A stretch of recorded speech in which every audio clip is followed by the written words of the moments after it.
پچھلی ویڈیو میں ہم نے دیکھا کہ کس طرح سے فرینکل نے اپنے قید کے دوران خود کو اتنا سدھار لیا کہ وہ اپنے نازی جیلروں کی نسبت زیادہ آزاد محسوس کرنے لگا۔ بظاہر تو ان کے پاس زیادہ اختیار تھا کہ وہ اپنے ماحول میں جو چاہے کر سکتے تھے، لیکن فرینکل کے پاس زیادہ آزادی تھی۔ اس کے اندر اپنی خواہش کے مطابق اپنے رد عمل کو چن لینے کی بے پایاں طاقت پیدا ہو چکی تھی۔ وہ اپنے ارد گرد کے لوگوں کے لیے مشل راہ بن گیا اور اس سے متاثر ہونے والوں میں اس کے پہرے دار بھی شامل تھے۔ اس نے دوسروں کے لیے ان کی اذیتیں پرمعنی بنا دیں اور ان کو اپنی قید و بند کی زندگی کو پروقار سمجھنے میں مدد دی۔ ان انتہائی برے حالات میں فرینکل نے انسانی فطرت کے بنیادی اصول کو پہچانا، اور وہ اصول یہ ہے کہ انسان کو محرک اور رد عمل کے درمیان اپنی تمنا کے مطابق چناؤ کر لینے کی آزادی حاصل ہے۔ یہ چن لینے کی آزادی ایک بہت بڑا اثاثہ ہے اور یہی انسان کو ایک منفرد مقام عطا کرتا ہے۔ خود آگاہی کے علاوہ انسان کے پاس تخیل کی صلاحیت بھی ہے۔ اس صلاحیت کی بدولت انسان موجودہ حقیقت سے بلند ہو کر ذہنی تخلیق کر سکتا ہے۔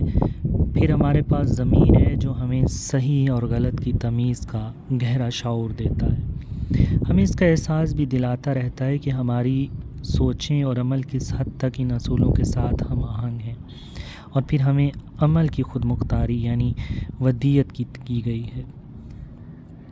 یہ عمل کی اہلیت ہے کہ ہم بغیر کسی چیز سے متاثر ہوئے اپنی خود آگاہی کے مطابق کام میں لاتے ہیں۔ ذہین ترین جانور کے پاس بھی یہ اثاثے نہیں ہیں۔ اگر ہم کمپیوٹر کا استعارہ استعمال کریں تو کہہ سکتے ہیں کہ اپنی جبلت اور کسی حد تک تربیت کی پروگرامنگ کے مطابق چلتے ہیں۔ ان کو ذمہ داری کی بھی تربیت دی جاتی ہے، لیکن وہ اس تربیت کی ذمہ داری نہیں لے سکتے۔ دوسرے لفظوں میں یوں کہیں کہ وہ اس سلسلے میں خود فیصلہ نہیں رکھتے۔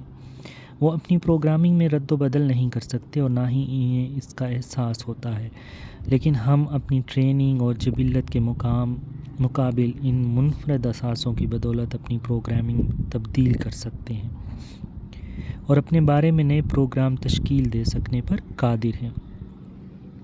اس لیے جانوروں کی اہلیت محدود ہوتی ہے اور ان کی نسبت انسانوں کی اہلیت کی کوئی انتہا نہیں ہوتی، لیکن اگر ہم بھی جانوروں کی طرح محض اپنی جبلتوں، تربیت اور ماحول کے زیر اثر ہی رہنا شروع کر دیں تو پھر بھی ہم محدود ہو جائیں گے۔ ڈٹرمنسٹک زاویہ نظر جانوروں کے مشاہدے اور ان پر تحقیق سے اخذ شدہ ہے۔ زیادہ تر جن جانوروں کا مشاہدہ کیا جاتا ہے ان میں چوہے، بندر، کبوتر اور کتے شامل ہیں۔ ان کے ساتھ ساتھ یہ زاویہ نظر نفسیاتی اور جذباتی بیماریوں میں مبتلا مریضوں کے مشاہدے سے بھی حاصل کیا گیا ہے۔ ممکن ہے کہ یہ چند محققین کے معیارات پر پورا اترتا ہو، اس لیے کہ اسے ماپا جا سکتا ہے، یا تحقیق کے دوران نتائج کو توقعات کے مطابق ہوتے ہوں، لیکن انسان کی تاریخ اور اس کی خود آگاہی یہ بتاتی ہے کہ نقشہ ہمیں علاقے کے بارے میں در حقیقت کچھ بھی نہیں بتاتا۔ ہمارے منفرد انسانی اثاثے ہمیں جانوروں کی دنیا سے افضل بناتے ہیں۔ ہم جس قدر انہیں استعمال کرتے ہیں اور ان کی نشو و نما پر توجہ دیتے ہیں، اس قدر ہم اپنی انسانی جوہر کو بروئے کار لانے کے قابل ہوتے ہیں۔ محرک اور رد عمل کے درمیان ہماری سب سے بڑی طاقت پنہاں ہے، اور وہ طاقت ہے چناؤ کی طاقت۔ آگے بڑھتے ہیں اور اب دیکھتے ہیں کہ پروڈکٹیوٹی کیا چیز ہے اور اس کی تعریف کو کس طرح سے بیان کیا گیا ہے۔ انسانی فطرت کے بنیادی اصولوں کی جانچ کرتے ہوئے فرینکل نے منزل پر پہنچانے والے نقشے کی بالکل صحیح نشاندہی بھی کی ہے اور اسے بیان بھی کیا ہے۔ اس نقشے کی مدد سے پھر اسی نے اپنے اندر پر اثر ترین لوگوں کی وہ عادات پیدا کی جو یہ لوگ کسی طرح کے ماحول میں بھی استعمال میں لا سکتے ہیں، اور یہ عادت ہے پرو ایکٹیویٹی کی عادت۔ گو کہ لفظ پرو ایکٹیو آج کل تنظیمی ادب مینجمنٹ لٹریچر میں کافی استعمال ہوتا ہے۔ اگر آپ اسے لغت میں ڈھونڈیں تو بہت سے لغات میں اسے نہیں پائیں گے۔ ذرا لفظ ذمہ داری رسپانسبلٹی پر غور کریں۔ رسپانسبلٹی یعنی اپنے رویے یا رد عمل کے چناؤ کی اہلیت، ابیلٹی۔ پرو ایکٹیو لوگوں اس کی ذمہ داری کو بڑے اچھے طریقے سے سمجھتے ہیں۔ وہ حالات و واقعات، ماحول، اپنے رویوں کی تربیت پر الزام نہیں دھرتے۔ ان کے رویے ان کے شعوری چناؤ کا نتیجہ ہوتے ہیں اور ان کی بنیاد میں اقتدار موجود ہوتی ہے۔ ان کے رویے ان کے محسوسات کا رد عمل نہیں ہوتے اور نہ ہی اپنے حالات کی پیداوار ہوتے ہیں۔ ہم فطرتاً پرو ایکٹیو ہیں، مگر ہماری زندگیاں محض ہمارے حالات اور تربیت کا نتیجہ نظر آتی ہیں۔ تو یہ اس لیے ہے کہ ہم نے اپنے شعوری فیصلے کے ذریعے یہ شعور یا پھر لاشعوری طور پر ان چیزوں کو اپنے سے زیادہ طاقتور مان رکھا ہے اور یہ چیزیں اب ہمیں کنٹرول کرتی ہیں۔ ایسا فیصلہ کرتے ہوئے ہم رد عمل کا مظہر بن جاتے ہیں اور رد عملی کے مظہر لوگ اپنے طبعی ماحول سے بہت متاثر ہوتے ہیں۔ اگر موسم اچھا ہو تو وہ اچھا محسوس کرنے لگتے ہیں اور اگر یہ اچھا نہیں تو پھر ان کا رویہ اور کارکردگی دونوں متاثر ہوتے ہیں۔ پرو ایکٹیو لوگ اپنے موسم اپنے ساتھ رکھنے پر قادر ہوتے ہیں۔ بارش ہو یا دھوپ ان کو کوئی فرق نہیں پڑتا۔ ان کے رویوں اور ان کی اقدار چلاتی ہیں اور ان اقدار پر مبنی رویہ موسم کا مرہون منت نہیں ہوتا۔ ہر بات پر رد عمل کا مظاہرہ کرنے والے لوگ اپنے سماجی ماحول سے بھی زیادہ متاثر ہوتے ہیں۔ سماجی موسم بھی ان پر بہت کام کرتا ہے۔ جب لوگ ان سے اچھے طریقے سے ملیں تو وہ خوش ہو جاتے ہیں اور اگر کوئی انہیں اچھے طریقے سے نہ ملے تو وہ فوراً مدافعتی زاویہ اختیار کر لیتے ہیں اور تحفظ ڈھونڈنے لگتے ہیں۔ رد عملی لوگ اپنے جذباتی زندگی دوسروں کے رویوں کی بنیاد پر کھڑی کرتے ہیں اور دوسروں کی کمزوریوں کو اس کی قدر طاقت بخش دیتے ہیں کہ وہ انہیں ہی کنٹرول کرنے لگ جاتے ہیں۔ خواہش کو اپنے اقتدار کے تابع کرنے کی اہلیت پرو ایکٹیو لوگوں کی شخصیت کا ذہنی نچوڑ ہوتی ہے، جبکہ رد عملی لوگ اپنے محسوسات، اپنے خیالات اور اپنے ماحول پر چلتے ہیں۔ پرو ایکٹیو لوگ محتاط طریقے سے سوچی ہوئی، چنی ہوئی اور اپنے اندر اتاری ہوئی اقدار پر چلتے ہیں۔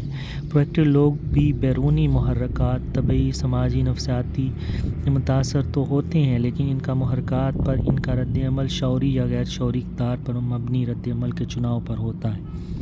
جیسے کہ ایلینز روزویل کا مشاہدہ ہے کہ کوئی آپ کو آپ کی اجازت کے بغیر تکلیف نہیں پہنچا سکتا۔ گاندھی کے الفاظ ہیں، وہ ہم سے ہماری عزت نہیں چھین سکتے تاوقت ہم خود ان کے حوالے نہ کر دیں۔ ہمارے ساتھ جو کچھ بھی ہوتا ہے وہ ہماری اجازت اور رضامندی سے ہوتا ہے اور یہ حقیقت ہمیں سب سے زیادہ تکلیف پہنچاتی ہے نسبتاً اصل تکلیف کے۔ مجھے اس بات کا اقرار ہے کہ جذباتی سطح پر اس حقیقت کو ماننا بڑا مشکل کام ہے، خاص طور پر جب سال ہا سال سے ہم اپنی تکلیفوں کا کارن اپنے حالات یا دوسروں کا اپنے ساتھ سلوک سمجھتے رہے ہوں۔ لیکن جب تک انسان پوری گہرائی اور صدقے دل سے اقرار نہیں کرتا کہ آج میں جو کچھ بھی ہوں یہ دراصل میرے ہی گزشتہ کل کیے ہوئے فیصلوں کا نتیجہ ہے، اس وقت تک انسان یہ نہیں کہہ سکتا کہ اب میں مختلف فیصلے کروں گا۔ ایک مرتبہ سیکرامنٹو میں پرو ایکٹیویٹی کے بارے میں موضوع پر لیکچر دے رہا تھا۔ میری تقریر کے عین درمیان خاتون سامعین میں سے اٹھیں اور اس نے پرجوش طریقے سے گفتگو شروع کر دی۔ یہ سامعین کی ایک بڑی محفل تھی اور بہت سے لوگ مڑ کر خاتون کو دیکھنے لگے۔ اچانک اسے اپنی حرکت کا احساس ہو گیا اور وہ شرمندہ سی ہو کر بیٹھ گئی، لیکن اسے اپنے جذبات پر قابو پانا مشکل ہو رہا تھا اور وہ اپنے ارد گرد بیٹھے ہوئے لوگوں سے باتیں کرنے لگی۔ وہ بہت خوش نظر آ رہی تھی۔ میرے لیے وقفے کا انتظار کرنا مشکل ہو گیا۔ میں جاننا چاہتا تھا کہ آخر اسے ہوا کیا ہے۔ آخرکار جب وقفہ ہوا تو میں فوراً اس کے پاس گیا، اس سے پوچھا کہ کیا وہ مجھے اپنے تجربے سے شریک کرنا چاہے گی۔ آپ سوچ نہیں سکتے میرے ساتھ کیا ہوا ہے، وہ پرجوش طریقے سے بولی۔ میں نے ایک انتہائی آشفتہ حال اور ناشکر گزار شخص کی فل ٹائم نرس ہوں۔ آپ تصور نہیں کر سکتے کہ وہ کس قدر برا انسان ہے۔ میں جو کچھ بھی کر لوں اسے مطمئن نہیں کر سکتی۔ اس کے منہ سے کبھی شکر گزاری یا تعریف کا ایک لفظ نہیں نکلتا۔ وہ مستقل مجھ پر چیختا چلاتا ہے اور میرے ہر کام میں کیڑے نکالتا ہے۔ اس شخص نے میری زندگی اجیرن کر دی ہے اور میں اس کا سارا غصہ اپنے خاندان کے لوگوں پر نکالتی ہوں۔ دوسری نرسیں بھی اس طرح محسوس کرتی ہیں۔ ہم ایک طرح سے اس کے مرنے کی دعا کرتی ہیں۔ آگے کیا ہوا، جاننے کے لیے جڑے رہیے۔